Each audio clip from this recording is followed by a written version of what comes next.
YouTubers ने ना ये दुआ ज़ारा केस जो है इसको दिहाड़ी का एक मकसद बनाया हुआ है। खान साहब से एक तो अपील है, पैमरा से अपील है कि यहाँ पर कुछ रूल्स बनाए। आप दुआ ज़ारा पे काफ़ी बार बाकायदा इन फ्रंट ऑफ कैमरा लानत भेज चुकी हूँ, क्योंकि ऐसी बेटियों पर लानत है जो अपनी माओ को ठुड्डा मार के उनकी इज्जत को रोंद कर घर से निकल कर वो जाहिल औरत जो है वो घर से भाग कर किसी लड़के के शिकंजे में आकर आज अपनी मोहब्बत के दावे करते फिर रही है। तो I am not supportive. Mariam, ये बताइएगा कि एक यूट्यूबर्स हैं ज़ुनैरा माम, जो इस वक्त FIA में कुछ यूट्यूबर्स के ख़िलाफ़ एप्लीकेशन दे के जा रही हैं अपने वकील के साथ, और ज़ुनैरा माम वो हैं जिन्होंने दुआ ज़ारा केस को, दुआ और ज़हीर के केस को हाईलाइट किया था।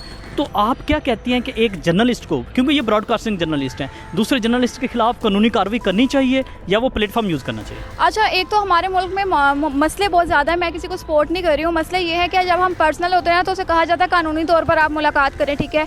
अगर हम कानूनी तौर पर जाते हैं तो कहा जाता है कि पर्सनली आप बात करें।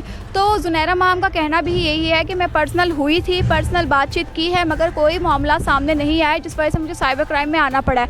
और जहाँ तक ट्रोलिंग अगर देखिए किसी लड़की के बारे में, इस तरह के मामला नहीं करने चाहिए, क्योंकि मैं खुद एक लड़की हूँ और जाहिर सी बात है कि अपनी इज़्ज़त हर किसी को प्यारी होती है। अगर मेरे इन लॉज तक गंदी वीडियोस, गंदी थंबनेल पहुँचेंगे तो मेरी कोई इज़्ज़त नहीं रहेगी। तो वो भी एक मैरिड लड़की हैं, जाहिर सी बात है शोहर तक, उनके इन लॉज तक इस तरह के थंबनेल पहुँचे हैं जो कि लड़कियाँ सप्लाई करती हैं, उन लोग के साथ मिली हुई हैं, उनकी एज ये है, ये तो छिले में है। इस तरह की वीडियोज़ अगर सामने आएंगी, इस तरह के थंबनेल्स आएंगे तो उन्हें कानूनी तौर पर मदद लेनी पड़ेगी, अगर पर्सनली कोई नहीं समझेगा, क्योंकि यूट्यूबर्स ने ना ये दुआ ज़ारा केस जो है इसको दिहाड़ी का एक मकसद बनाया हुआ है। अच्छा, मुझे ये भी बताइएगा कि हमारे पैमरा है, ठीक है, और मेन स्ट्रीम मीडिया, अखबार हो या TV हो, उनके लिए रूल्स और रेगुलेशंस हैं, मगर आज डिजिटल मीडिया की बहुत वर्थ है।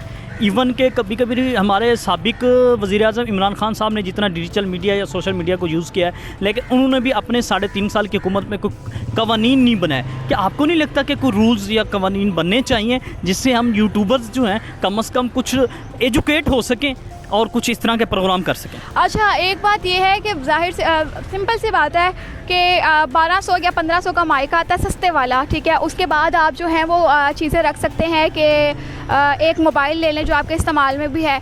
इसको लेकर हर किसी ने अपना चैनल खोल लिया, किसी न किसी केस पर बात कर लिया, व्यूवरशिप आ गई है तो वो लोग लगे हुए हैं। तो इनके ऊपर टर्म्स एंड कंडीशंस कोई भी नहीं है। इवन के यूट्यूब की तरफ से भी कोई ऐसी बाउंड्रीज नहीं है जिसकी वजह से हर कोई जो है वो यूट्यूबर बना पड़ा है और वो कोई ना कोई बात पे बातचीत कर रहा है। इसलिए इनके ऊपर कुछ ना कुछ बाउंड्रीज होनी चाहिए। मेरे ख्याल से यूट्यूब को चाहिए कि कुछ चार्ज वगैरह लगाए, ताकि अथेंटिक लोग जो होते हैं, जैसे किसी चैनल को बाय करने के लिए पैसा लगाना पड़ता है, उस पर फिर मेहनत करते हैं लोग, और गलत चीज़ें बिल्कुल चैनल अपलोड नहीं करता। आपको पता है कि बहुत सी ऐसी वीडियोज़ हैं, बहुत सी ऐसी खबरें हैं, चैनल्स नहीं अपलोड कर सकते बिकॉज इसलिए कि उनकी कुछ बाउंड्रीज होती हैं। यूट्यूबर्स की कोई बाउंड्रीज है ही नहीं, वो तो न्यूड पिक्चर्स भी लगा सकते हैं, वीडियोज़ भी लगा सकते हैं, कोई एक्शन नहीं, मैं आपको बताता हूँ, यूट्यूब्स और फेसबुक और डिजिटल के जो भी प्लेटफॉर्म्स हैं, अगर हम यूरोपियन कंट्रीज़ की बात करें, अगर हम जो डेवलप्ड कंट्रीज़ हैं, उन पे भी जो है ना कोई रूल्स बन चुके हैं। मैं देख रहा था कि इंडिया मीडिया के जो डिजिटल के चैनल्स हैं उनमें भी हर चीज़ वही यूज़ होती है जो हम पाकिस्तानी कर रहे हैं, मगर कि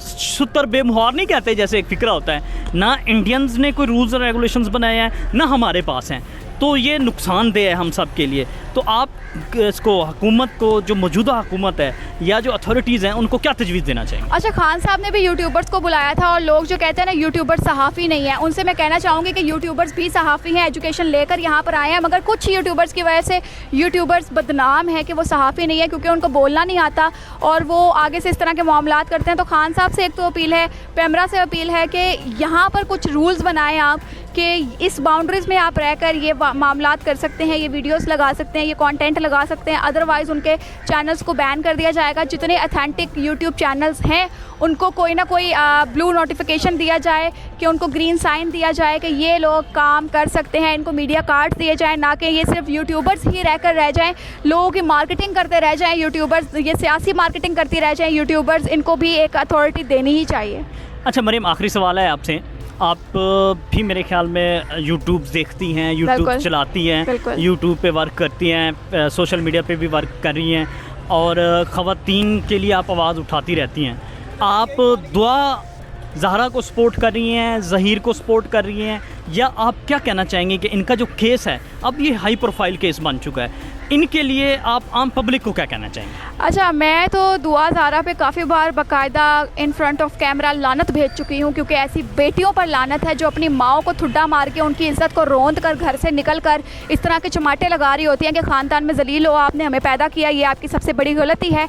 ये कहना चाहती हैं दुआ ज़ारा जैसी औरतें, क्योंकि वो बच्ची नहीं है, वो औरत है, जितना उसका जहन है ना, उसका मैं नहीं कहती कि वो एक बच्ची है। तो दूसरी बात ये, अब उससे गलती हो चुकी है तो वो इस चीज़ को भुगत रही है और भुगतेगी, इंशाल्लाह आगे भी भुगतेगी। अल्लाह उसको दुनिया में ही दिखाएगा कि माँ बाप को जूती के नीचे रखने का नतीजा क्या होता है, क्योंकि माँ के नीचे, पैरों के नीचे जन्नत होती है। तो खैर, मैं दुआ का बिल्कुल साथ नहीं दूंगी, मैं ज़हीर का बिल्कुल साथ नहीं दूंगी, मैं लानत भेजती हूँ इन दोनों पर। मैं मेहदी साहब और उनकी वालदा के हक़ में हूँ, क्योंकि माँ बाप ने पैदा किया है, किस तकलीफ़ से पैदा किया है, किस तकलीफ़ से उसे पाला है, इतना बड़ा किया है, एजुकेट किया है कि वो जाहिल औरत जो है वो घर से भाग कर किसी लड़के के शिकंजे में आकर आज अपनी मोहब्बत के दावे करते फिर रही है। तो आई एम नॉट सपोर्टिव।